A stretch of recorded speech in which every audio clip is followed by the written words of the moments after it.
Welcome to PolyCast, a civilization podcast focused on game strategy. Dan Q. Makalua. The Me and Team. Mad Jin. With guest co-hosts Ed Beach. Dennis Shark. Colonel Mustard. Rob Zachney. If anyone's wondering, is Dan going to cut this down to be 59 minutes and 59 seconds? Probably not. I think I might actually make an exception this time. We're just going to treat this like it's a special. Yeah. Well, it is special. It is. It is special. It's wonderful. Yeah, it's not actually a special. We'll treat it like it is anyway, is what Mackie just said. Well, that's nice, Mackie. That's a way to make our guests feel welcome. Am I picking apart your language for my various purposes? Teacher Dan is picking apart the grammar. Hey everybody, this is your host Mad Jin, and welcome to episode 178. I'm joined by my regular co-host, Daniel Quick. Glee. Makalua. I think Dan's having too much fun with Brave New World. We're also joined by guest co-host, Joel Colonel Mustard. Hello. Rob Zachney. Hey, thanks for having me. And of course, we have special guests today, and it is the entire point of the next hour. Joining us today are two awesome guys from Firaxis. We have Dennis Shirk. Hello, all. And of course, Ed Beach. Hello, PolyCast. So, what are we actually talking about today? Yes, what in fact are we talking about today? I don't know. XCOM. Yeah, that's all XCOM. Right. The Bureau. Let's just talk about the Bureau. We have Dennis and Ed locked down for the next hour to talk about everything you want to talk about, as long as they're willing to answer it. When it Just comes for to the Sean, modders out there, Sean has been hard at work. Admittedly, a little belated for the release of the game, but coming up when we do patch it, the modding in of new sounds will finally be corrected as well. So we'll have that to look forward to. Actually, I think I just posted something in Skype. Oh yeah, he fixed that too, but not in time again for the patch coming up. Probably The infamous farm bug crash. A lot of our modders have been frustrated by this one, and it was something that was really, really deep in the code, like fundamental down in the core, which was not an easy find, and he's spent like the last month going back and forth looking for this, and he finally fixed it. It's just we have to wait for the patch for these kind of things to come into play and smooth everything out. Question. How long is this PolyCast going to be? Someone goes 6 hours. Well, let's discuss this a little bit first. The next 10 minutes.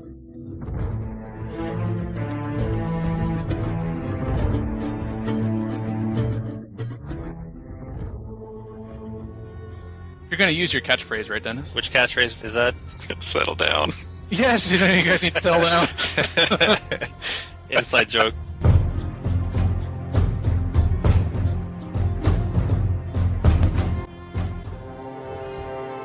Just as it has always been, when our memories of the ancient world fade into twilight, a new era dawns to fill the void, an unfamiliar path with a pulse of its own, a tempo not dictated by the labor of men, but accelerated by the rhythm of machines.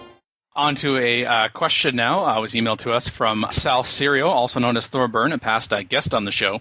Can you please put in an option to disable certain city-states from a map when you have it set up? This way, it is easier to do theme maps without having to create one in World Builder. And also along the same lines, it would be cool if in the main options there was a place to assign weights to the city-states. That way we could lessen the likelihood that a city-state we are tired of seeing will be in a map when it generates. That's a tough one. It's an interesting request, but the balance to that is the UI work. If you're talking from a straight practical nature, like a lifting up the curtain, looking behind the scenes, the UI work required to have something like that go in and balanced and tested would be significant compared to some of the other fan requests that, for instance, with this fall balance patch that we'd like to get in place. So it's one of those things where we always have to take these ideas and balance them with how much work it would actually take to put in the game and how many other features we'd have to cut as a result of that. And I think before we did city-states, we'd want to do it for major civs first. Yeah. There are a lot of people who are enjoying having Shaka back in the game right now, but I'm sure there are people who are not enjoying Shaka equally much and might like to keep him and Attila out of their games for a while. And that seems like an option that we would address first before we went to city-states. Yeah, that makes sense. I think along the same line, I'm just looking through the actual chat here to jump along that line. There was a question actually related, a couple of questions about the Pueblo and maybe Israel and stuff like that. But I think shy away from that because I think we actually talked about it. But can you talk about maybe some civs that didn't quite make it into Brave New World? or didn't quite make it into Civ 5 just because of gameplay or some other way? Sure. I think one thing that we looked at was you looked at sort of clusters of civilizations and sort of knew that one of them was going to make it in, but not the others. So, for instance, we wanted a modern nation that was like a colonial dependency of a European power, but has since grown into its own nation. So we looked at Canada and Australia and Brazil all as sort of one clumping. We knew we were going to choose one of those, but not the other ones. So that's how Brazil made it in, but sadly Canada and Australia have to live with having wonders and city-states and stuff like that to represent them right now. We also did the same thing with Western American native groupings, and also we threw the Inuit into that grouping as well. And the Shoshone came out as the winner this time, but next time we are trying to make that kind of decision, it may get checked up a different direction. Probably the third example is with Indonesia. We also considered Vietnam and the Khmers. And that was another sort of clustering where we knew we were going to pick one of those three, but Indonesia was the one we went with this time. Sounds cool. Just so that people know, because there's been lots of discussion about Canada Civ. There always is. Always is. No Mounties for you, Dan. Aww. I'd still prefer the arrow anyways.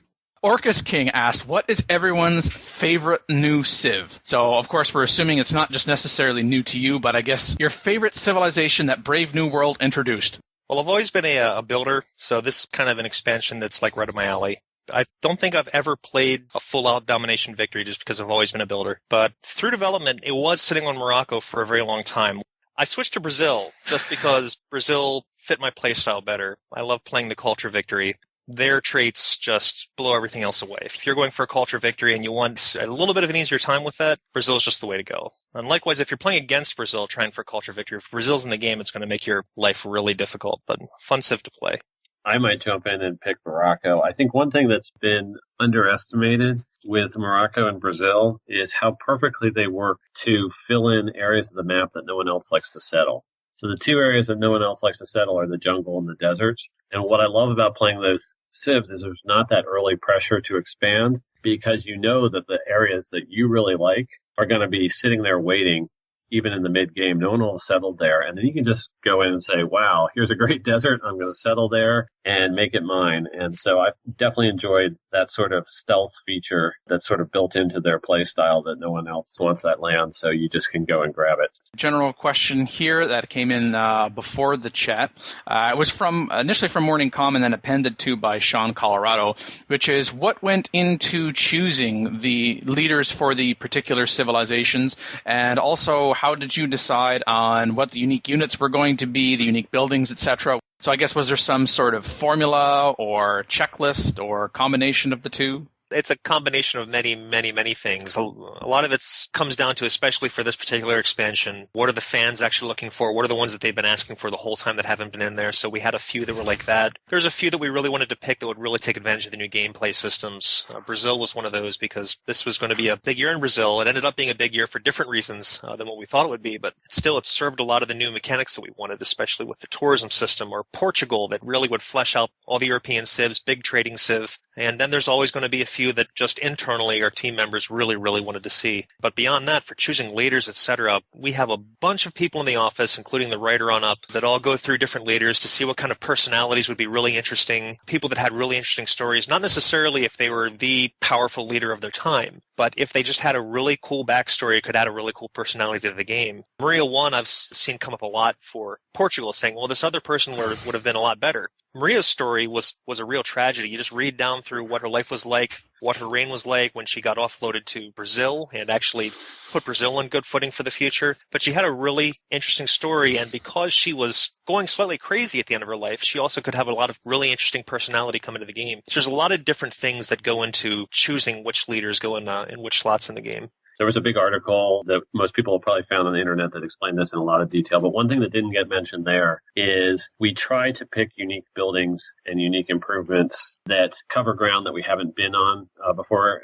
I guess it's actually mostly with unique units and unique buildings. So, for instance, the Prasinha was chosen as Brazil's unique unit rather than some of the earlier possible units, just because we didn't have any replacement for our World War II infantry in the game. And so that was kind of a nice fit that unit had never been overridden by a civilization-specific one. We wanted to go ahead and choose that one. And then you also see the same sort of thing with Indonesia. The Candi unique building allowed us to override the garden, which was also a building that we'd never had a specialized version of before. So there are just a lot of factors, like Dennis said, that go into it, and trying to mix and match. There are a lot of like knight and horseman replacements already in the game, and we stay away from adding too many more of those. So we were looking for definitely ways to fill in some of those unique niches that hadn't been changed up earlier in Civ 5.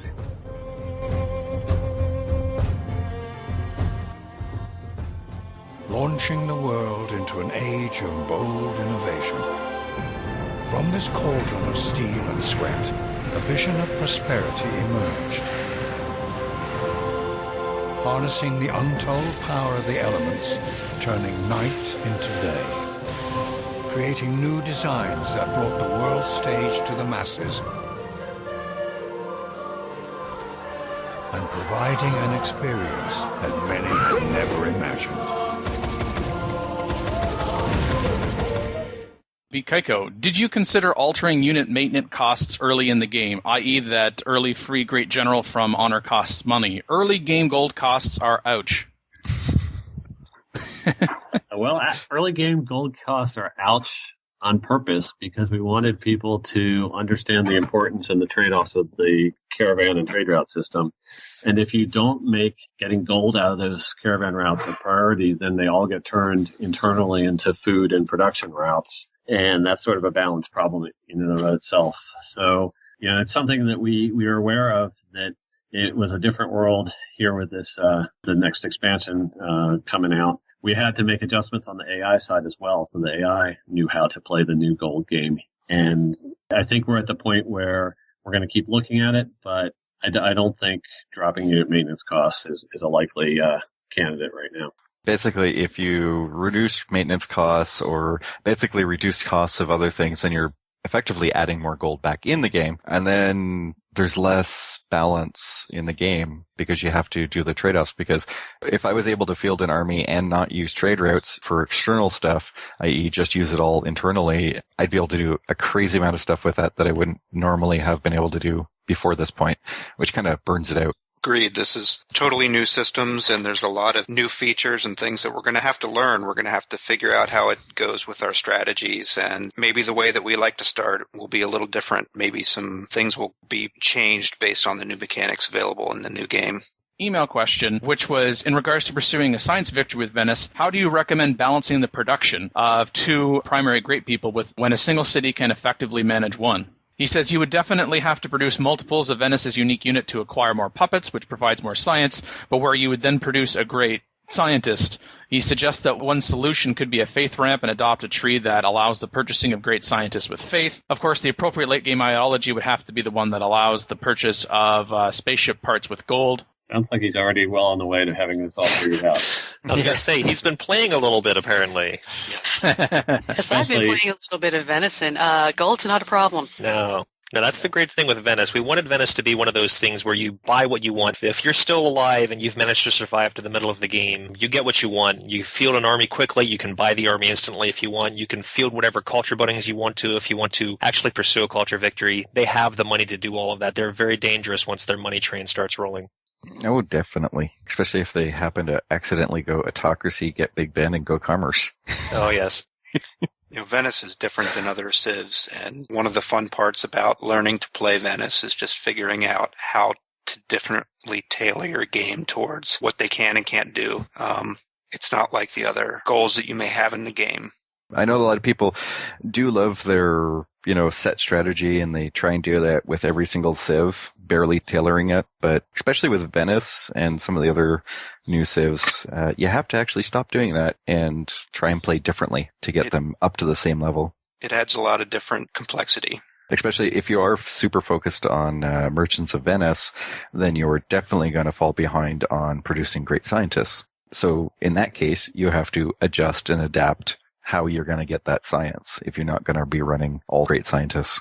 And I think people also underestimate the fact that the merchants of Venice can be used for the trade missions to the city-states as well as to buy out the city-states. It's set up so that the trade missions from the merchants of Venice are much, much stronger. So if you really want to lock down a city-state as an ally, you can do that with one of those trade missions and yet again to your gold total. Venice is actually a very powerful civ to go for a diplomatic victory because they can get city-state allies in a hurry. Say Siam have a city-state ally that Siam had 193 influence on, and I just sent a couple merchants of Venice over to make money, and they also wanted a trade route. That quickly converted that 193 influence point lead into that city-state being my ally. This is from @Gauss. Sorry if I put your screen name there. It said, what do you think about Germany's UA compared to the Zulu? Do you think Germany is basically just the older, weaker brother of the Zulu? This question comes up all the time, so I was pretty well prepared that I'd be answering it today. I think the two civilizations that we're definitely looking at tweaks to their unique ability because they just have been around for a while and we're not entirely happy with them is number one, Germany, and probably number two, Japan. Just because we feel like Japan's ability is very, very passive. It doesn't really change your gameplay style at all. So we'd like to take another look at that one. So those are the ones that we're immediately targeting to look at over the next couple of weeks. One thing that we wanted to do before we changed Germany is we wanted to understand the impact of some of the changes that have been made to barbarians. Barbarians now in Brave New World can have horsemen, they can have swordsmen, and they can have the cool new hand axe barbarian unit. That's a boost to Germany's unique ability, and we kind of wanted to understand how much of a boost it was. It's definitely something the Zulus are not getting. And if you look at the German ability versus the Zulu one, the German one does apply to a wider range of units. But I agree there's definitely a fair amount of overlap between those unique abilities. So that's one reason we want to put Germany on the list of ones to reconsider a bit. Yeah, but I wouldn't suggest a complete change. Or at least with Japan, we do have a lot of war-based civs now, and Japan has a rich history of their culture has been different, their religion has been pretty different.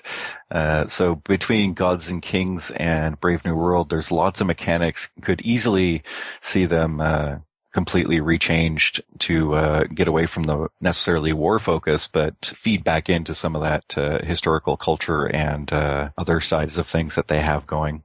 Yeah, one thing that we considered for them is they were very good at staying sort of isolationist for a long period of time and very good at not letting Western influences kind of creep into their culture. So we did think about making them a civ that was very, very difficult to convert in terms of getting a culture victory against because they're sort of resistant to the cultural pressure. But I'm not sure if that really makes them any more fun to play. It sort of makes them a tough AI opponent, but I'm not sure it really makes them more fun for the player. So I think we want to keep brainstorming on that one because there are a lot of cool things about Japan that we could represent. And I'd like to kick one in as the unique ability that really shakes up gameplay a bit.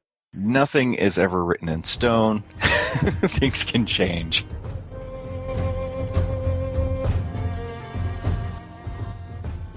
The advent of mechanized warfare brought devastation like none the world had ever seen, providing a window of opportunity for some to dictate conformity as regimes spread their ideologies with a heavy hand,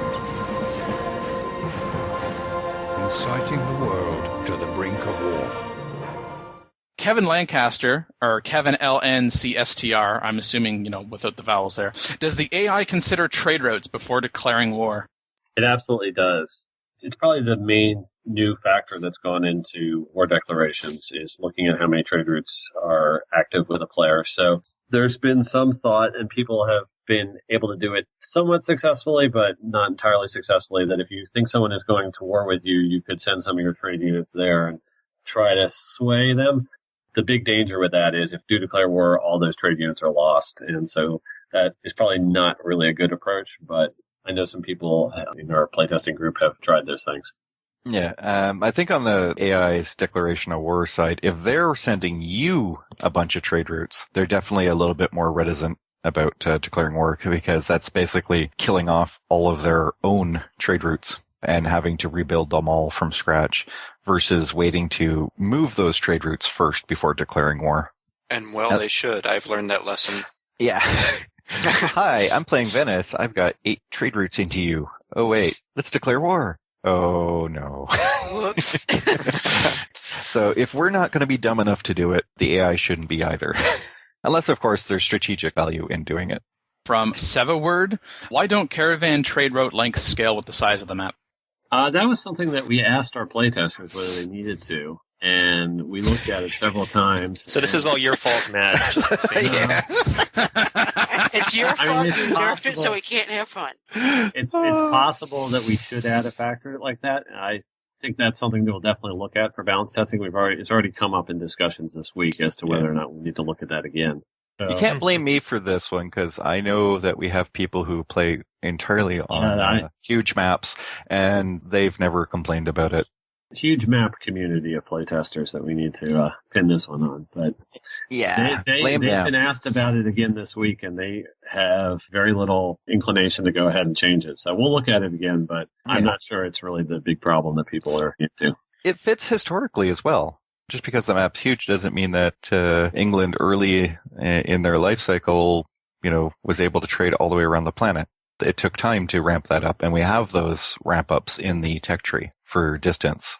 Trade was much more local early in the game, and I think that actually works out to a much more historical. And the huge map actually more proves it, that trade with your local neighbors will actually get you further than necessarily being all mad at them constantly. I think maybe we need to look at the final push, the last lengthening of those routes, and maybe that one should be greater because then on the huge maps you will be able to connect all the way across the world. But it's definitely something we'll take a look at over the next couple of weeks. Then there was another trade-related question that also ties into a specific civilization from Tyvros. Why was there an inclusion of the East India Company building but no change to the Dutch for the trade system? First of all, we felt it was the perfect name for the trade building. Once we figured out what that trade building was going to do, that was a great name for it. And it turns out that there actually were, I can't remember the exact number, but it's somewhere between like 4 and 6 different nations. There was a British East India's Company and a Dutch East India's Company. And it was actually, even though it sounds like a really, really specific name, there were enough different East India companies that it actually makes sense as a national wonder because so many different powers had that kind of trade organization in existence. Then in terms of why we didn't adjust the Dutch, I think it would have been kind of confusing if we changed the name for the Dutch, but we hadn't changed what it does. So, I think it was sort of inertia just to leave it the same way, just to not confuse people that, oh, wait, the Dutch have a new unique ability. Oh, wait, it's actually the same thing. It just had a name change to it. The chat wants what the chat wants, even though I think this has been addressed on the forums. From LG Seek, my question, was the AI deliberately made more peaceful, passive, and brave new world, or is it the result of building more options and lower negative diplomatic modifiers? I think there are a couple things coming into mind. One is we had to teach the AI to play an entirely new game with how gold is earned and tracked throughout the life cycle of a civilization. One thing we wanted to make sure of is that it had enough gold late in the game to actively compete with the player very successfully in the World Congress. If the AI is always running out of gold and doesn't compete for the city-states, then the player can dominate the World Congress too easily, that kind of thing. And we also were aware that the balance patch put out last fall for Gods and Kings had probably overamped the aggressiveness of the AI a little bit. And one thing that we looked at real hard was how the AI decides to use gold to purchase military units. And it has criteria for when it should be doing that. It should be doing it in any kind of defensive emergency. It should be doing that anytime it wants to kind of push a attack operation out the door. If it needs the last couple of units, it'll buy some units for those operations. But in looking at that system in detail, we did find that the AI was sort of over-interpreting the guidelines that we had, and it was actually buying more military units than we had originally anticipated. And that was one reason it became very aggressive with the fall patch for Gods and Kings. And one thing we wanted to do is make sure that with Brave New World that it was keeping gold for the other uses it needs it for. And so we did dial back how many units it just flat out purchases with gold. And that's going to make it much more judicious about when it declares war. If it really wants to declare war on somebody because it has a real diplomatic need to, it's going to go ahead and do it in Brave New World. But we're probably having a few less cases of, wow, I just have a lot of military units in my army and I want to go use them and let's go try to declare war and smack somebody. That was probably happening in Gods and Kings more than we wanted it to. And I think that you're seeing less cases of that now. I also got to say that in the early game, I'm noticing that there's more places to put your hammers, even for the AI. Those trade routes units don't necessarily come cheap. And so if the AI is building those trade units to get its gold up and running, then it's not building extra units in the early game. And that was always a big factor in Gods and Kings, is that they'd have a lot more units just hanging around because they didn't have something to put their hammers into other than units for periods of time. So I think part of it is that it's actually using its, not just its gold, but its hammers a little bit more widely rather than just extra units. So even if it wants to consider declaring war, it might not have the unit it needs right away. So I'm perfectly fine with the turn 30 Dow disappearing, because any AI that actually declared war on turn 30 usually got itself wiped out because it completely ignored everything else. Whereas I'm still seeing the turn 50 declaration of wars by AI, where they actually use good units and already have a built-up empire. I think overall, the AI is getting better at building the empire to last for the game rather than building the units to try and quickly kill you. Other thing to keep in mind that hasn't been played up that much, I know it's been noticed by the community, but it hasn't really been emphasized, is the fact that we totally rebalanced all of the bonuses that the AI gets in terms of like what difficulty level it's playing at. We created a whole new difficulty level setting, which is the AI difficulty setting. That's how happiness levels for the AI have been brought down. That's how overall gold accumulation deep in the game has been pretty much brought down. You know, the AI is set up just like it always has been. The players get bonuses if they go below Prince, and the AI gets bonuses that are very similar when you start going above Prince. But we, restructured those a lot, took them away from happiness and gold and moved them more into things like now the AI gets a little bit of a bump in terms of earning promotions and some of those other types of factors. And so the AI mechanisms are all the same from Gods and Kings, but kind of the way it's earning all of its gold experience, happiness, those kind of things has been shaken up enough. We tried to make sure that we had a level playing field for the ideologies to kick in. If the AI couldn't get unhappy, then the ideology system wasn't going to work. So we've sort of moved those AI bonuses around quite a bit and ramped some of them down. And so that's definitely going to affect things, and it won't feel exactly like Gods and Kings anymore. The most important answer in there is that the AI was not made passive. The actual code that triggers war is, with the addition of looking at trade routes, I think it's identical. So there you go. It was just made smarter to not be as dumb. It's now making smarter decisions. It really was geared for the long term. We wanted it to be able to play the whole game of Brave Your World and not just the first 100 turns. So part of that is not spending all your gold right away as soon as you get it. Branson in the chat was asking, when you choose an ideology in the Industrial Age, does that mean a civ can go from a friend to an enemy quickly? And if so, are diplomacy relationships less important in the beginning of the game? All right, that's a good question. The way it works, it's actually very similar to the way religion affects diplomatic relationships. When you are in certain periods of the game, there are certain elements that are emphasized diplomatically. So what we have set up, and this has been in place since Gods and Kings, is the factors so that in the medieval and Renaissance period especially, whether or not you share a common religion is the key factor to diplomacy. And then the later in the game you go, it becomes ideology that's the primary thing. Now, it's actually set up so in the first era where ideologies can start kicking in, so we're talking about the industrial era, ideologies are not a dominant factor in the diplomatic relationships right away. They become a factor, but they're probably not as strong as any of the existing relationships. But over time, as you get to the modern era and the atomic era, those are the two parts of the game where the level of emphasis on ideological relationships hits its peak.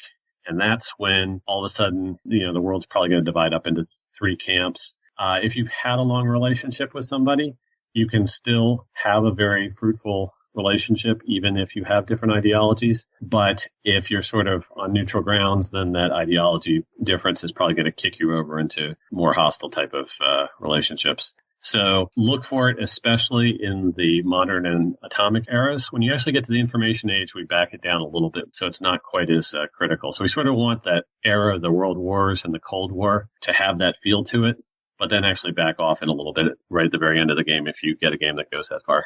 Just a quick follow-up to that. So does that mean it being weighted differently depending on the era, or is it just the sort of attrition effect of that relationship gravity? There's a multiplier in there where it looks at the difference of relationships, and then it says, well, what era is the game in right now? And I can't remember what the exact numbers are, but it's probably 25-30% higher in the modern and atomic ages, and it's in the industrial, and then at the very end of the game in the information ages where it's back down a little bit from that.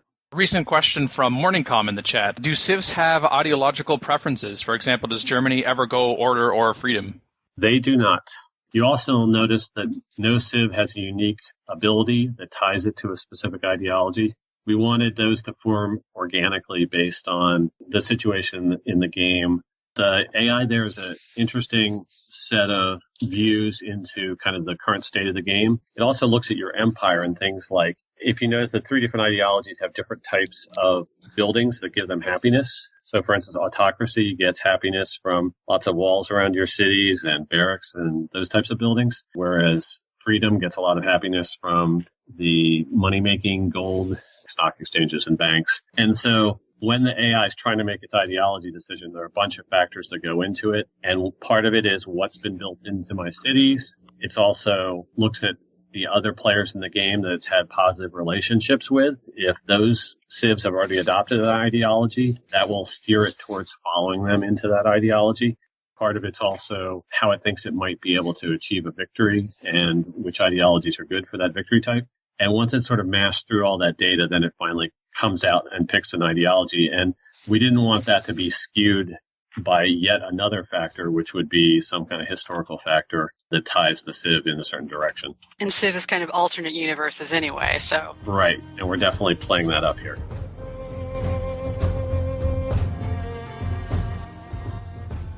And yet, some chose a different path, and through their vision brought unique perspectives to the world. As singular proponents of free thinking remained, striving for peace in their endeavors to unlock the secrets of the universe, some of which would fill our hearts with fear and regret. And as this progress unfolds, the finite nature of our world becomes clear. From Tyros, are you content with how the culture of victory works? What I've noticed is that if 2 civs are going for science, it just turns into a race, while if 2 are going for culture, it just means stagnation. We actually thought that the culture victory was now kind of in the same line of thinking as domination. You might be starting in a game thinking you're going to be going for domination victory, and you might be stuck in there with Montezuma and Shaka, and sometimes it will be a very hard fight. And that's the same way with culture. I mean, it's no longer a passive game where you're becoming beautiful unto your own civilization and that's it. You actually have to beat other people, i.e. with your paintings and tourism and such, but you still have to conquer them in a new way. And it turns out that if you are in that stalemate situation, then you've got a decision. You either go for one of the other victory types. And what I do really like about Brave New World is the fact that you can change gears between the victory types pretty late in the game. I think usually in playing my games, I'm right there at the point where I'm choosing ideology and at the modern era or about to get there. And that's really when I sort of make my final call as to which victory type I'm going to go for. And even if that doesn't work out, you can still make adjustments and, maybe add another new level 3 tenant to your ideology that gets you a different victory type. There's an ability to switch even after that point. So in the culture victory, if you do get stalemated, you have to decide, do I go for the alternate plan of going for a science or a diplomatic victory, or perhaps I actually go to war with that cultural opponent, knock down his cultural pressure, steal some great works, and kind of the bloody half warmonger or half cultural domination win. It's a different way to get the culture victory, but it's actually a lot of fun. I prefer the thought of a targeted strike, not so much bloody domination, but I look into the other civilization, I find the city that has all of his wonders, all of that culture pressure that I need relief. I can see, because I've got a spy in there, that he's got some great works that would look a lot better in my museums, and nice targeted strike. Don't need to conquer the whole place. I need one city, like that one big city will do the job. Except that the AI does happen to be smart enough to move those great works before you get there. Gotta be quick. That was still there. Yeah. Sorry, your capital looks like a nice loot pinata and I'm having a party. I do love the fact that Brave New World totally changed the culture game. In Gods and Kings and before, you had to focus on culture from the beginning. You had to make that choice right at the beginning. And the fact that you don't have to make that choice right away, or you can roll into it as you get to archaeology or other such things where it's becoming more of a late game start, just like all the rest of them except for domination, but that doesn't really matter as much. And the fact that you can stalemate and it's not just a sit in a corner and, oh, look, I've got shinies, or, oh, look, I missed all these wonders and therefore I can't do culture. You can definitely play the culture game and get a culture victory without the wonders, which is another major boost for it. So it's okay if it stalemates. There are other ways out of it. And as you alluded, there are different ways to get the culture, especially with order and autocracy culture versus freedom culture. Variety is good. And I think you definitely hit that on this one. I also like the fact that you don't have to commit to only using a wide empire or a tall empire with certain victory types. Halfway through a game, you might have started small, but you just need to expand for one of these reasons, and that's not going to block you from a victory type like the way it used to work with the culture victory where you had to really stay tall the whole time. So really all the different avenues remain open really late into the game, and that was definitely something we were aiming for with this expansion. Talk about victory conditions that are in the game. Speaking of something that's not in this game, but was added in Civilization 4 Beyond the Sword for Civ 4, from Anglo-Saxon a little earlier, will we ever get a religious victory condition? Was it even considered for previous releases? We were pretty clear all along that religion was going to taper out towards the end of the game, and now, especially now that we have the ideologies coming in, dominating the way diplomatic relationships are formed late in the game. I think a religious victory would only make sense in Civ 5 if you had a mode of playing the game where the game ended at the end of the Renaissance, and then you could award a religious victory at that point in time. But the way the game's set up now, it flows right into ideologies after that. They're really the key things that drive you to one of the victory types. So I think the opportunity for a religious victory in Civ 5, that ship has sailed. There was an exchange between Morning Com and Tyvros. Morning Com had asked, will there be a way to balance faith and tourism so they don't rely too much on an empire having more than one city? Right now, faith civs and tourism civs are encouraged to optimize by making more cities. Tyvros said, I agree with the religion favoring wide, but culture relies a lot on a few bigger cities too. And Morning Com said, good point, but I was talking more about one city challenges more specifically, I guess. Well, there was an issue with faith when Gods and Kings first came out, that a tall civ could not generate enough faith. And we addressed that by adding the Grand Temple as a national wonder. The culture system is also balanced so that the overall tourism output should be pretty similar between wide and tall. And the way that we do that is by making sure that each empire can only have one of each type of guilds. So I guess I haven't played a ton of one city challenge games to know whether there's a difference in the balance there, but to some extent, every time anyone's playing Venice, they're sort of playing a form of a one-city challenge game, and we're definitely happy with the way it's working for Venice. So, I'm not aware of any big issues in this area. I guess it depends on what you choose for your ideology. Obviously, any culture that's land-based, so sitting on your hex tiles and that's always the better culture. So adjust your religion to include some of that, like the monastery side of things. And adjust how you choose things, because converting all that culture on the ground to pure tourism with the hotels and the airports will get you very, very far versus just building up a couple extra great works. And then, of course, appropriate uses of the great musician. So you can still do it fairly well, but maybe you want to go freedom as an OCC style because there's more benefits that way. The OCC player also usually gets a nice chunk of the wonders. And if you look at the way the tourism system works with the theming bonuses, those are really centered around 4 or 5 key wonders. So if you're getting those and everyone else in the game isn't, you should be very competitive in that game. And especially once you get people flipped your ideology and influenced, you can use them as a buffer against everybody else and then just keep going. The chat relating to the World Congress and the UN, people are wondering about why the switch to allowing people to vote for themselves in the World Congress. Says it makes it all about buying city-states as it was changed for the better in Gods and Kings. Though I will caveat that before you have to answer it, is that since there's diplomats around, you can buy votes and other such things, as long as getting diplomatic votes, just from getting to globalization. Imagine who asked that question. That was Aaron 9495. Because of the way delegates work, and you're stacking up delegates, it doesn't make sense the more power that you gain in terms of diplomatic influence, that all of a sudden that big voting block of delegates that you've accumulated, it really doesn't make sense that now that has no bearing on whether or not you can win the World Congress or not. All of a sudden, that's a huge amount of votes that you can put on other people. When it was all one vote per player, everything was sort of normalized, everything was even, level playing field, and it made sense to vote for other people, because then it was a whole bunch of people combining together to vote your world leader. But with the building up the big blocks of power, that is a really game pursuit that you were going after. It made a lot more sense if you weren't sending all those votes to other players. In terms of if it's balanced perfectly, that's one where we're just going to have to watch and see if that needs to be adjusted or tweaked in one way or another.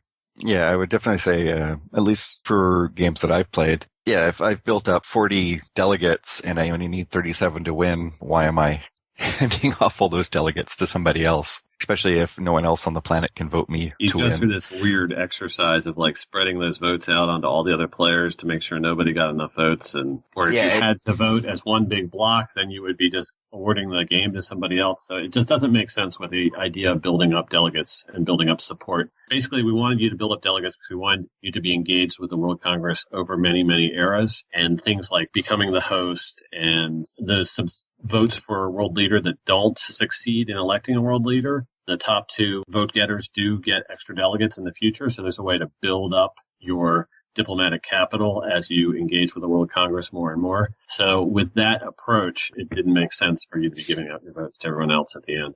A lot of comments on a thread on CFC most recently. There was a question about basically city-states and major civs' ability to war with them or peace with them. I just kind of wanted to get your feeling or thoughts on the city-state interaction with major civs when it comes to peace and war. Basically, if you're okay with what it is, or if you're, still considering rebalancing or something else, because there's definitely quite a bit of interest on the forums about finding a new way, like locking down city-states to be the exact same as peace war cycles with major civs, where if you declare war, you have to stay at war for a certain amount of time, or if you make peace, you have to stay at peace for a certain amount of time with relation to city-states. I haven't seen a whole lot of discussion of that. I mean, I think there are other things being discussed more widely, so I'm not sure that's going to pass Dennis's test in terms of being one of the top priorities that we need to focus on. There are admittedly a few situations where I've noticed things that are weird. The pledge to protect isn't really entirely synchronized with whether or not someone has gone to war with you.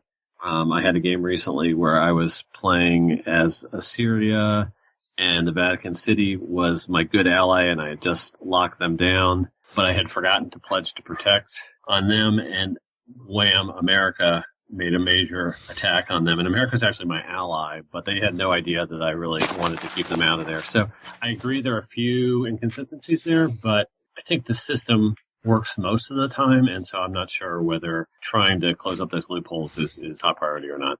Well, there you go, people. Now you have more to talk about.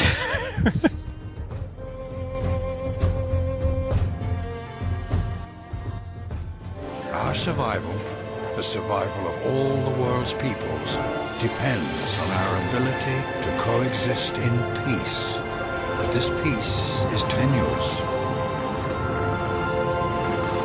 Although mankind will always look onward, yearning for more, searching for new boundaries, only to break through them, with the understanding that this world is one in which we all share, comes the responsibility of knowing that the decisions you make today will have a lasting impact on the generations of tomorrow. From Fromar and from the chat from BTY2468, which is, when can we expect to use scenarios and mods, respectively, in multiplayer? That is a tough question. We're going to be continuing to look at that one for the fall patch. One mistake that we made when we were originally making the game is we didn't set up the multiplayer setup UI, and it's basically a UI problem, to address scenarios, those kind of things that need to be read in so you can make a scenario in a very standard way and have the UI adjust to it on the fly when you load it in. Yeah, and that's something that Sean's going to be looking at over the next couple months to see if we can actually get that in for this fall patch to finally get something like that in place. I know it's something that everybody wants, so it's definitely something we'll be looking at. And it especially helps that we've got Bradley on our team now. Bradley's been the guy, Bradley Olson, who's been pulling multiplayer up by the bootstraps and just doing just a huge amount of work, getting it where it's at even for Brave New World and the patch that we had just released. You had mentioned Sean, and that's Sean Seckman? Yes, yeah.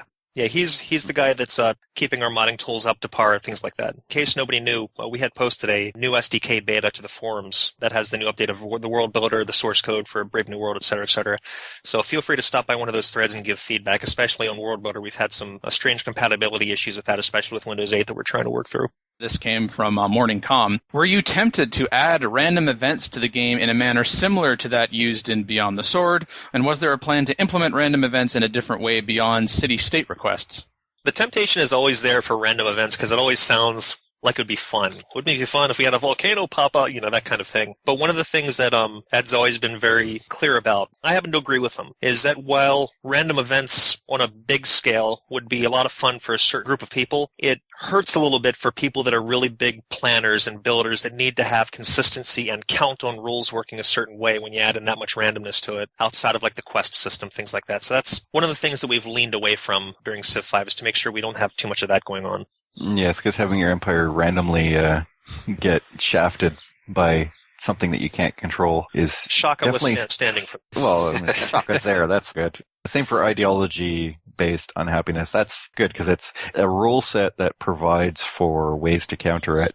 I think there are probably more players who do not like the concept of random events than there are supporters of it, or at least of the people who would want to play multiplayer getting turned off. Random events. Right. Also, random events, like to keep them fresh, actually requires probably a little more time investment than you initially think. Over at Paradox, for the EU games, the Crusader Kings games, they just have people cranking on random events, just generating hundreds and hundreds of these things. Remember how often in Civ 4 when you had random events, you'd get the same one in one game? Oh, there's a noble wedding that's going to happen, and that's going to affect your relationships with another Civ. What do you want to do? Well, the first time that happens, that's cool, but by the 7th or 8th time some Romeo and Juliet are trying to get married in your kingdom, you're just like, people just like, keep it in your pants and let me run this empire. Yeah. Keep it in your pants, something I thought I'd never hear when talking about Civ 5. Yeah. Well, Shaka is always around. And Attila's got his battering ram, so there you go. Wow, okay. Mackie apparently approves. Love it. There you go. Beware, Internet, when Mackie approves of something. The only reason you haven't heard it before in relation to Civ 5 is because you can't hear me when I'm playing single player. From Mifflin, added everything you wanted to add to the game, or did you have to cut out some things, I guess, other than Civ, since we've already talked about that? That's a tough one. Usually when we start going down a path, we're pretty sure that that's what's going in. If we're actually to the point where we're going to devote work. After putting together so many Civ games over history, and especially going into Civ 5, 6+ years ago, we have a really good idea of exactly how long everything takes to put in. So by the time it gets to the part where we're actually starting to work on it, it's usually going in. We only had one that we wish we could have included, and people saw it earlier when we first started working on something like, I saw it in the chat just a little bit ago, Motherland Calls. Beautiful statue, what we considered a wonder, and then we found out that unlike a lot of structures in the world, this is actually a statue. It was copyrighted. We couldn't use it, and we ended up having to cut it. I think that was one of the few things outside of the Pueblo that we actually had to change up for Brave New World. Yeah, that's something a lot of fans wanted to know about. It was beautiful. We loved the wonder painting. It was all worked out, and then when it actually went through legal clearance, we found out it's copyrighted, and it's a modern copyright, too. We couldn't get past that. So there you go, people. Now you know. There's plenty of speculation about that. Yeah. From Nepotism, the question is, what title suggestions did Brave New World beat? Well, everybody already knows about our working title, which was One World. Since they sniffed out the, Thanks, hackers. Yes, since they sniffed out our Steam IDs early on. One World sat for a long time. It ended up feeling a little bit too kumbaya for us, especially with the system that Ed was putting in. There's a few other ideas. We had a marker board basically at work where we'd put ideas up there and then they'd float and eventually get crossed off because they just didn't feel right. There was Empires United. There's a few other ones floating around. Ed, I don't know of any of the other ones aside from those two that were sticking. But Ed's the one that actually came back in one day and said, oh, what about Brave New World? I mean, this could be read so many different ways. People can understand it as the whole Shakespeare reference or the really good futuristic ideology book that was really depressing to a lot of people. There's just so many different ways that you can read that title, and we kind of latched on to Brave New World from there on out, and it works out really well. But do you remember any of the other ones, Ed, that we were toying around with? New World Order was the other one. New World Order, that's right. That was the other one. Oh, that's a little sinister. Yeah. It's both sinister, and there are also a lot of professional wrestling references. Yeah, right. That's fun to mind with a lot of people. So we had your revised culture game, though, right? Yeah. What better to celebrate the achievements of culture than NWO coming to Civ? There we go. Well, hey, getting a lot of wars in the game. It could feel like a wrestling match. You could have used it as a tie-in for the extreme diplomacy Proful joke from a few years ago. Right.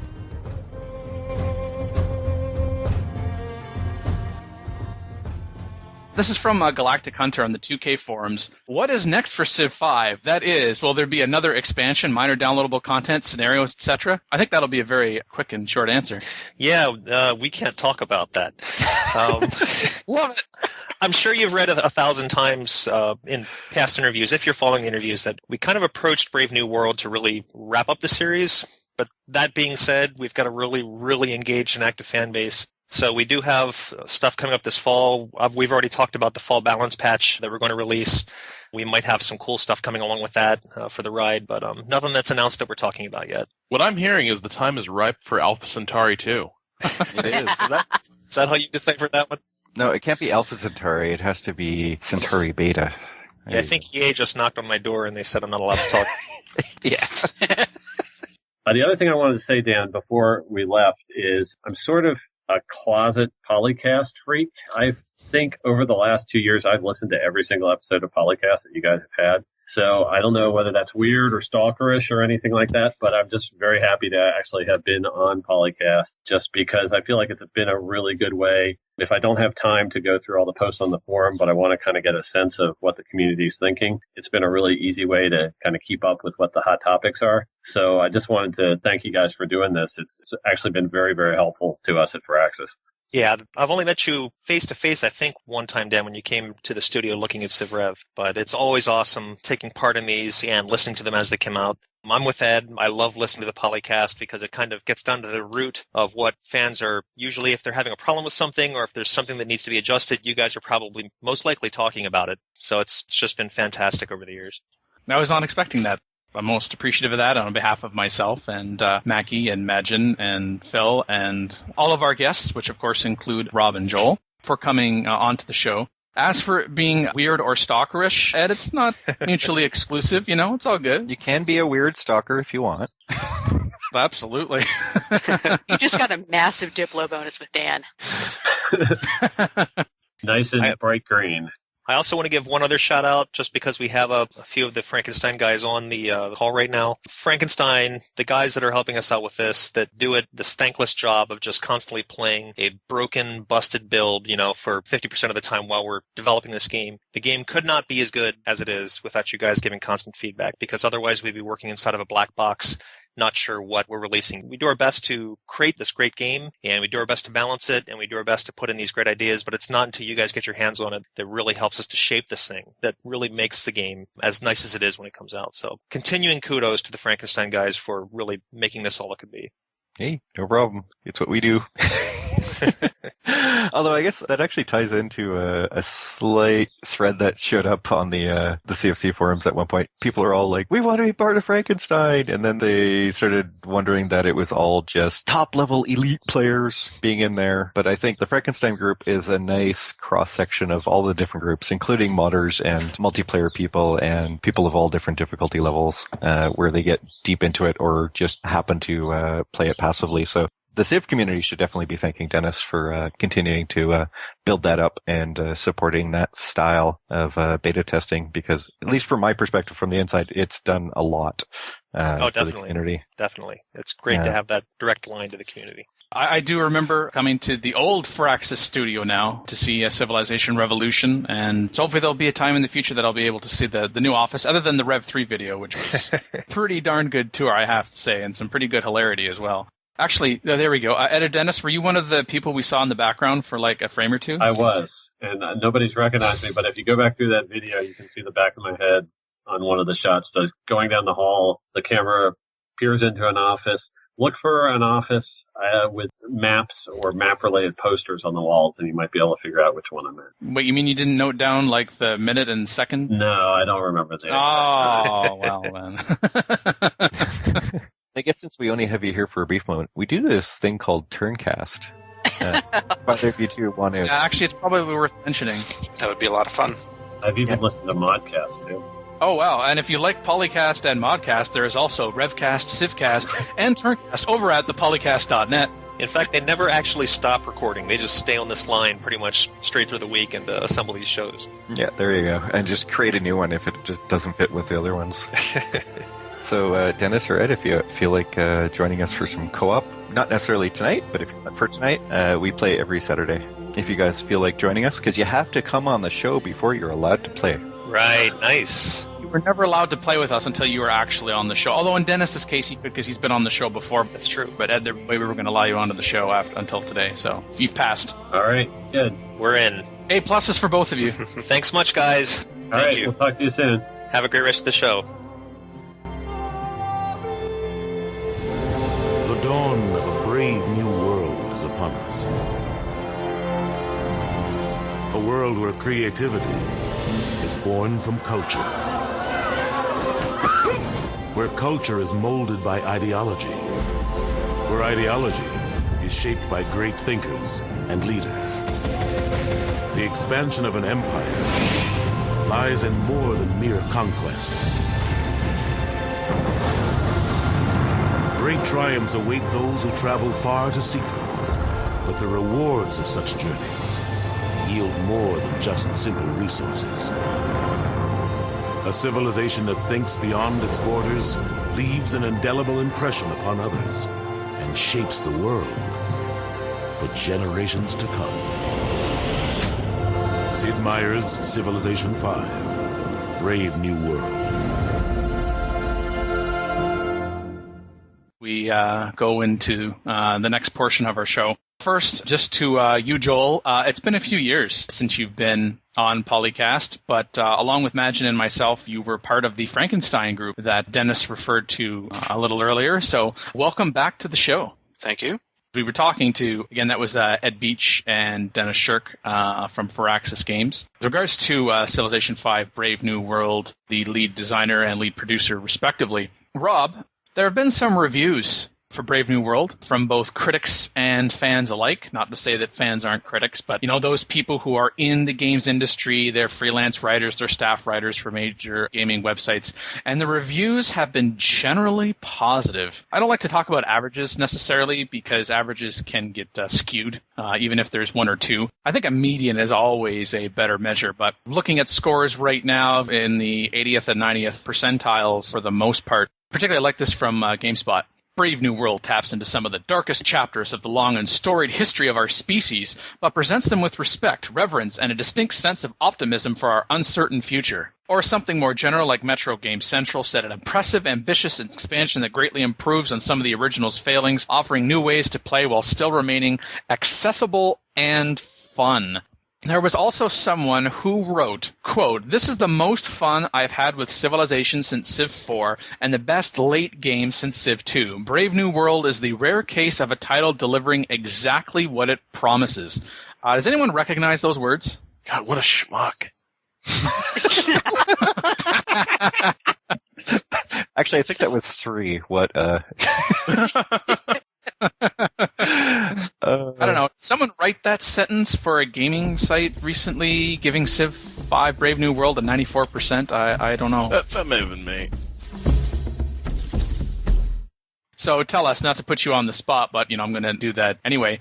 What's the Cliff's Notes version of your review? The Cliff Notes version, I guess, and this is an important caveat to put up front, is you could not have designed a Civ expansion that was more like personally addressed to me, and every issue I ever had with Civilization 5 and sort of broader issues I had across the series. And really, I think, in a nutshell, and I think it was Ed talking a little bit about this, this is an expansion that really lets you make some drastic late game decisions, some major end game choices, including basically just overturning your entire strategy and going in a different direction. That is now not only possible, but actually encouraged in this expansion in a way that it certainly wasn't encouraged when Civ 5 first came out. And I actually think Civilization 4 also discouraged this, and it really addresses a problem that I've always had, which is somewhere after the Middle Ages, maybe it can happen as early as the late Renaissance, or it can crop up in the modern era. You're basically just on a glide path to landing your chosen strategy. And at that point, that's something that always sort of left me with a hangover feeling, I suppose, when I played Civilization. Press in turn another 100 times to let the game acknowledge that you've won. Right, yeah. You start your game at 9 in the morning, and like around noon, you're like, this is amazing. I'm just going to spend the rest of my day doing this. 8 at night, you finish your game, but really you haven't thought about it since like 4 in the afternoon. And it's just like this, oh God, what did I just do? I just hit end turn for like 4 hours, and now my day's done. And that was it. That was my game. And this really solves that, which I am just so happy to see. The end game actually having useful content that actually lasts, very, very, very great. Because you can add all the end game stuff that you want, but if it's only 10 turns or 20 turns to get through the end game, you're not really getting anywhere with adding end game content. Or if your game's always over before you get to the end game. The end game stuff is very nice. I'm enjoying it as well. Oh yeah, there's so much more to do now. Because since you can change so quickly and you just turn on a thing, if it looks like everybody else is going to war, you can just throw up your hands and go, well, buy an army. Or I sit there and once archaeology comes in, I'm playing Match the Great Works. Yeah, I'm usually playing, hey, that looks like a great archaeologist. Do you mind if I borrow that from you? Oh yeah, when they put up the thing for swapping the works, like, I need that for a match. Thank you. Oh, I like matching by taking. Oh yes, I know. That too. Yeah, ask Egypt what happened to me the other night when I was in this.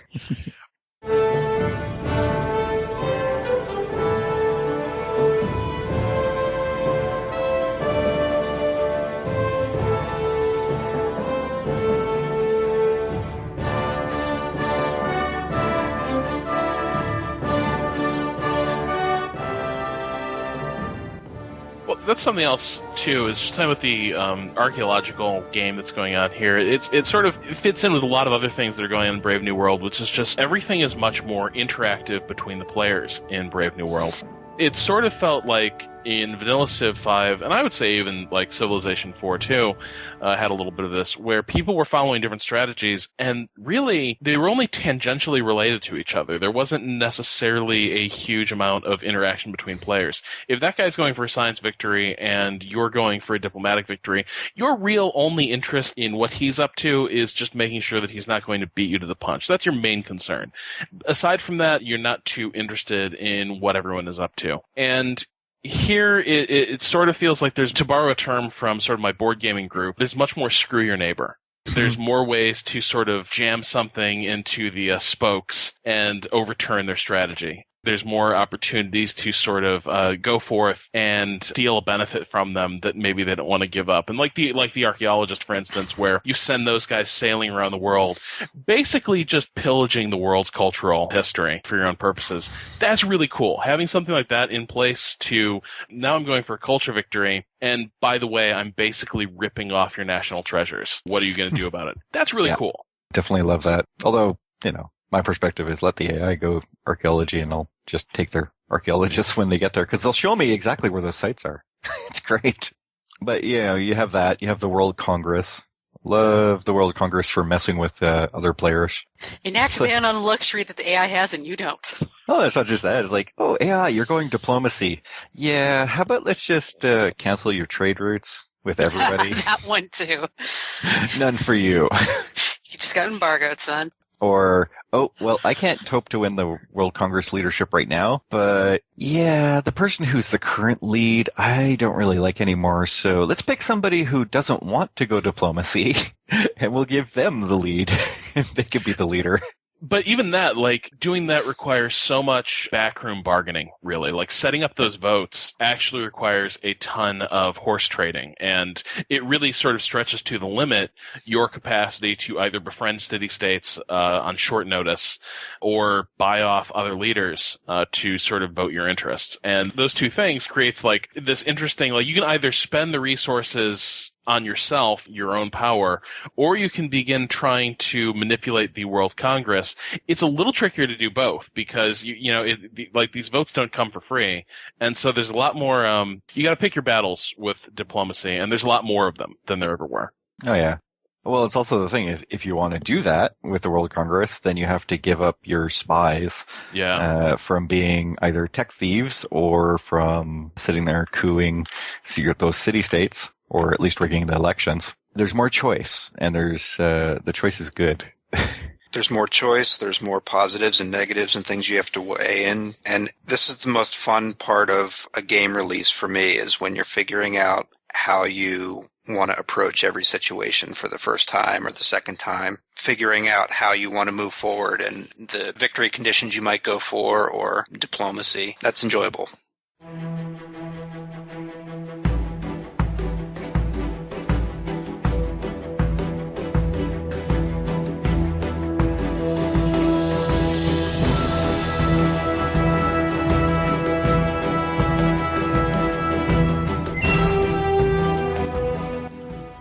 We talked about this before on the show, actually, that it came up that some people, in anticipation of Brave New World being released, was, what's all this focus on the peaceful stuff? Why isn't there any new thing for warmongers to do? Why would a warmonger want to pick up this? And I think that's you're looking at the new and changed things a little too closely. You're not seeing the forest for the trees. While there are things that you can do that can certainly help with the cultural game, especially, as someone who prefers to beat up AI in Civ, I now look at like the mid to late game as not just, okay, I'm still going towards a domination. I've won. I can sit back and cruise. I can sit here and hit end turn to quote-unquote formally win the game, or I can just walk away from it and say I've won. The vast majority of my games, I'm like, well, this is just going to be a slogfest. There's nothing new. There's nothing new to challenge me to make this game memorable.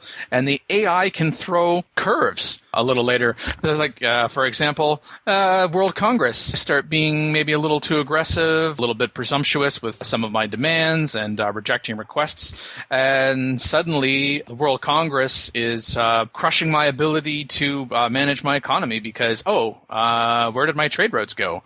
Or perhaps they're actually, I've mentioned this on the show before too, I don't like nuclear weapons in Civ. I find it very, very, very frustrating. I want to, quote-unquote, fight with other weapons, yet in my latest game, all the other Civs absolutely stonewalled me, and they just said, no, we're not going to say that you can't construct new nuclear weapons. They absolutely shot it down. Shot it down. I noticed that the Civ right next to me had like 30 or 40 atomic bombs because they're the one with... It would be like trying to get the U.S. and Russia to agree to ban nuclear weapons. Well, yeah, and they were the only ones that had any uranium on the map. There were no city-states that I could ally with to get, and I'm right on the border with them, and even though their power, quote-unquote, only about 2/3 of mine, I'm thinking about the absolute devastation that they can wreak, and now I'm starting to have to think, okay, maybe I'm not actually going to go for the victory condition that I thought before. Maybe I'll sit back here and do culture, or focus a little more on that, because it's not so passive now. It's actually something that I could actually do. Or maybe I should use my considerable production focus, which I had been using to build units, and I'll start constructing spaceship parts. Yeah. Or I could just, wait for a time victory and go for high score, but, Yeah, the World Congress is actually a big balancing factor on the domination side. So, say you wipe out, 2 to 3 civs in the early game, but you decide to leave them one city each, so that you don't take the massive warmonger penalty for killing them. Well, they still get to vote. And the more of those little guys you leave hanging around, the more they're going to start voting together to cause you trouble. So you can balance. If you balance... have to war get them, you may just want to take the warmonger hit. Yeah, so you start having to balance. Like, do I let this many civs sit around messing with my game because they're using the World Congress against me? Or do you just take it and expect the world to hate you anyways because you just killed everybody? So you still get trouble. For trolling me with their religion and a bunch of great prophets. Exactly.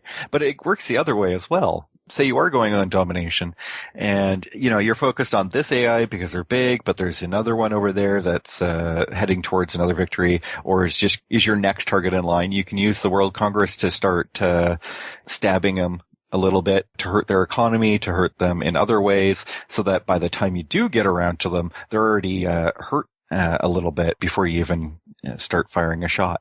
Yeah, and just something else regarding the point about warmongering in the more general sense is just that I feel like with this game, we are all warmongers now. There's a ton of people, and I think my girlfriend is also one of them, who tend to view Civ games like, conflict avoidance, where it's like, look, I just want to build an awesome, kick-ass group of cities and send spaceships, up, to explore new worlds, or I want to reach the pinnacle of cultural achievement, and getting into war was just a huge drag. It's just going to kill the pacing. I'm just going to stand on the defensive, and really the only goal at this point is a negative one, just to keep them from conquering you.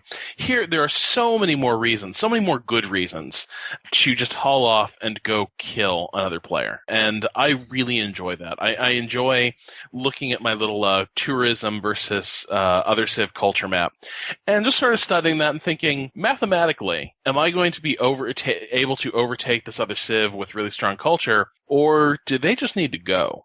That's a completely new dynamic as a cultural player. The idea that you might actually have to go exterminate another Civ in order to open the door for your victory. That's a new and really cool twist that I really enjoy. And I kind of feel like the battle of religions matters more here too.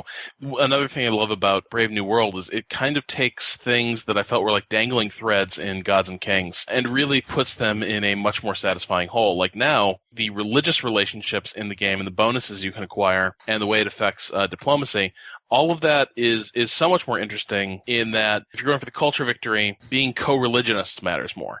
And so you will have these huge dogfights just as to who's going to have the most popular faith in the world. And so once again, there's another reason where if you and the Buddhists are going round and round, whether Zoroastrianism or Buddhism is going to be like the world's faith, that can eventually escalate into a full-on shooting war, which I never felt the need to do in Gods and Kings. But now, yeah, I'll have a little Zoroastrian jihad. I've been having quite a few of those since Brave New World, yes. I meant to ask that earlier and I totally forgot, but the AI seems to be more aggressive now with spreading their religion. Well, I think it's the piety thing. It may just be down to the fact that piety is in the ancient. I am seeing a number of civs go piety rather than tradition or liberty, and therefore, when missionaries are cheaper by 20% right off the mark with one of those policies and they produce more faith very quickly, it's very plausible that they just have more available and therefore use it more to spread their religion. It's not unsurprising to see packs of great prophets trolling.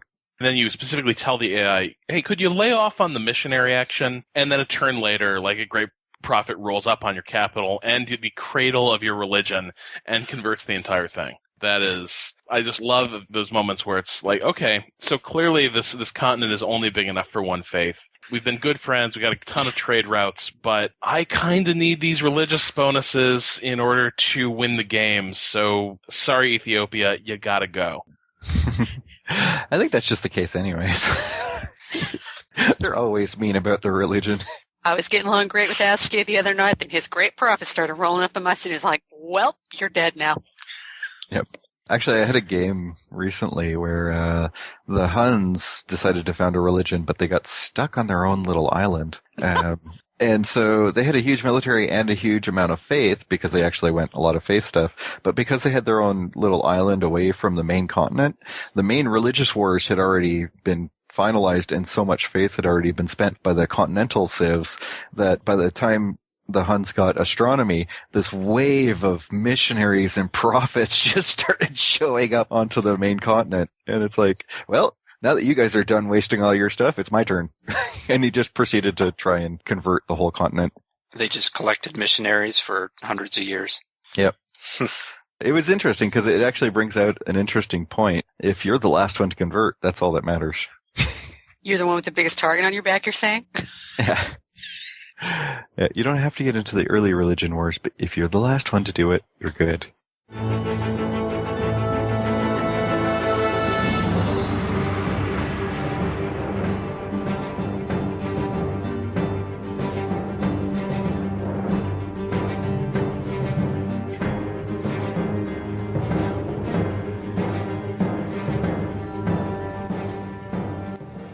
one thing I was kind of wondering about, and I haven't made up my mind about this, but with all these late game changes, now there's the religion bonuses, but then the ideologies let you get so many other bonuses for your Civ. Does it kind of feel like, when Civ 5 first came out, your Civ's unique abilities and units and all that really kind of defined what your strategy would be in most cases. And here it seems like there's a lot more ways to maybe, cover up weaknesses or exaggerate strengths using the ideology system. And I guess, do you feel that it impinges on sort of the uniqueness of the Civs at all, having all these secondary systems now? I'd say no, because each Civ has some of its own uniqueness to mix in. I mean, there is a lot more uniqueness in what victory condition you're going for, because you're not just going for a space victory condition anymore. You're going for a freedom tech victory or an order tech victory or, any of the other combinations. So I think some naturally flow one way or another, but I think uniquenesses are still in there, especially for certain Civs that are very different playing. I'm thinking about a few Civs in particular, and they seem to have unique abilities that are kind of tied to maybe a specific kind of game or geography, map type. I think everybody, like Majin said, does have their unique ability kind of on top of the ideologies. Same thing for the unique units. It depends on when in the game you were able to use them. Sometimes, like if you're Zulu, your unique unit's probably long gone by the time you're choosing ideology. I think it's just kind of like an additional bonus. And I would add to that to say that, it doesn't take away from the uniqueness of the beginning of the game, because in order to get to that later game, unless you're one of those advanced starts people, the ability to adapt to your situation now in the mid to late game, I wouldn't say it's necessarily as flexible as it is in the start, but it certainly is more flexible. And I think people are already making comparisons to, is Civilization 5 now where Civilization 4 was at the end, and is Civilization 3 at where it's at? It's not that the beginning of the game is more important now, but I feel kind of like the decisions that I made in the early game, I'm not going to know necessarily right away just how much they're going to affect me for better or worse. So I have to be thinking more about, if I make this decision now, could this potentially come back to bite me in the butt in 5-10 turns, or maybe 15 or 20 turns? Or do I want to do this now in the early game, so if I have to switch gears from this is my target, whether it's a cultural target or a domination target, or just in general, do I want to, am I thinking that I'm going to be more of a tall empire versus a wide empire? What is it that I think I want to be able to do? Do I want to favor ally with city-states? How much do I want to take the uniqueness of my Civ into account to be able to do what it is that I want to do? It just makes it more engrossing and enriching, and it just adds to the replayability of the game, as if the game wasn't already replayable enough. Yeah, we're no longer locked in once you start going down a certain path anymore. So if it turns out that the map or the neighbors you've got have made it so you can't do the victory you wanted to, you can just roll over into another thing. So it's a lot less frustrating. Civilization 5 Brave New World developer Firaxis Games provided PolyCast with 5 Steam codes, each unlocking a copy of this Civ 5 expansion pack, a $150 retail value combined. Congratulations to Aaron90495, Atgaus, Morningcom, and Tyvros. They were the chosen recipients for the one or more questions they asked the developers during the chat of the live recording of this episode. Enjoy your furthering of the Civilization gaming experience.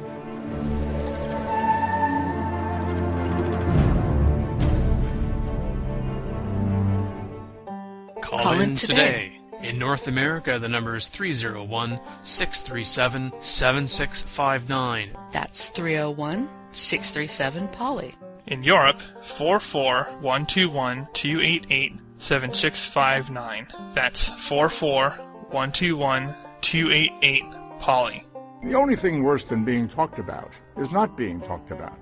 For more information on PolyCast, our sibling shows Modcast, Revcast, and Turncast, or about PolyCast in general, log on to the series' official website at thepolycast.net.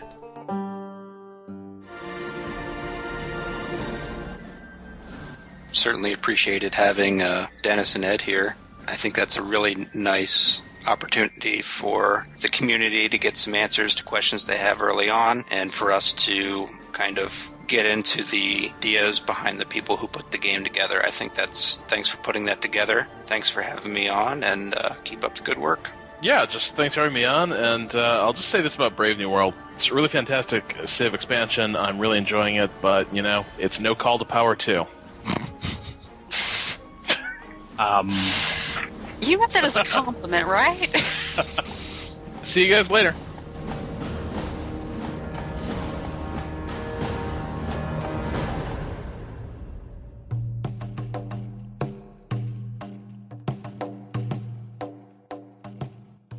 All right, I think we're actually about to begin. Oh, there's Mackie. Hi, Mackie. It's time for us all to settle down. Nope. Everybody needs to settle down. I think there's some echo on your end there, Ed. Okay. Or there was. That Maybe still I was is. funny. Yeah, do you have headphones? Let me grab some headphones. Ed, can you increase the volume? Or, like French the mic or something? Or, Rose. We have Dennis Shirk. Hello, all. And, of course, Ed Beach. Or do we? Or do we? Actually, is Ed even here? Did he mute himself? Thanks for the blooper material already, Ed. You really didn't have to. It's very kind. Okay. The last word we had from Ed was, my Wi-Fi is flaking out, coming back with Ethernet now, and then we never heard from him again. This is Ed. I am here. Okay, I'm glad you're here. Welcome, Ed. And of course, I actually have a comment directed specifically for Ed as my first note. Oh, are you kidding me? Sorry, Dennis. It's all right. So I guess while we wait for questions from the chat that do not have to do with Kathy Griffin, what the heck? Dennis, what's your position on... No. I'm the lead designer and senior producer, all wrapped up in one. There you go. Oh, that was fast. Okay, let's have some more, but an actual more nitty-gritty question. Can you guys hear me now? Ed! Yay, okay. Internet restored. Say hi, Ed. Hello, PolyCast. You could have actually had yourself saying hi, Ed, but okay, just two. It's fine. Opportunity missed. Well, now you can go back to your first noted question, Dan. No reason that professional wrestlers couldn't be in there. As I'm not sure exactly which type of great work. I guess, art maybe, but all sorts of interesting possibilities. That's an awful suggestion. That will not be in the patch. You want to take this one, Ed? Ed actually dropped from the call. Oh, all right. So, I could use my Ed voice. Well, I'll hand that over to Dennis. Dennis, you can answer that much better than I can. Oh, well, there you go, Dennis. I mean, there's little issues and stuff. There are some issues out there, but nothing that's been universally busted. Right. Which is good. That is great. And then during the recording, one of those things appears, because now you've said it, Dennis. Oh, yeah. Yeah. No, that's fine. You've called it out. I should be back, folks. If you have questions, you want to head towards me. Yeah, I have a question, Ed. How come you can't stay connected to the call? Good question. Okay, you don't have to answer that. So. From Rastak. Hey, Ed, I promise I'll grab a copy of Here I Stand in the next year. Not sure if I get opponents, though. I did see that comment. Yeah, that one cracked me up. Here I Stand's a pretty involved board game, so... Civ 5 with Brave New World is a pretty steep learning curve. That one's even steeper. So he's a brave soul. Good luck to him. Mackie, did you find anything in the chat? Yes. Where'd I put the chat? Did you find the chat? Can I find the chat? I don't know. Oh, yes. Love the Fatoria. I love their trade route ability, the passive culture you get from it, and that's also why Morocco ended up being the playable Civ in the demo and stuff like that. But more recently, we went to... Casbah. Yeah. Oh, sorry. I said Victoria and Casbah. Well, thank you. What about... Wait. Oh, Mackie, yeah. I blanked for a moment. I'm thinking, wait, Phil isn't here. What the hell? I just said that. Mackie was talking? I would not do that. I would not go all teacher on people here. What are you talking about? People listening, wondering, what are they talking about? I'm actually a secondary school teacher in this thing called real life, so... You can cut out the part where I called the Casbah the Fatoria. That would be great. Yeah. That's blooper reel material. Oh, I'm glad you reminded me of that, Dennis. I'll put that as the start of the show. And this is actually kind of a personal question to Dennis and Ed. Not that personal. Just, you're thinking, whoa, hey now, Dan. Why I'm not wearing any, Dan? Oh, there you go. Oh, Dennis has gone commando. Well, thanks for sharing.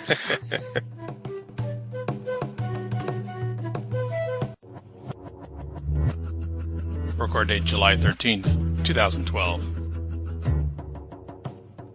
Civilization 4 and 5 sound clips. Copyright Take-Two Interactive.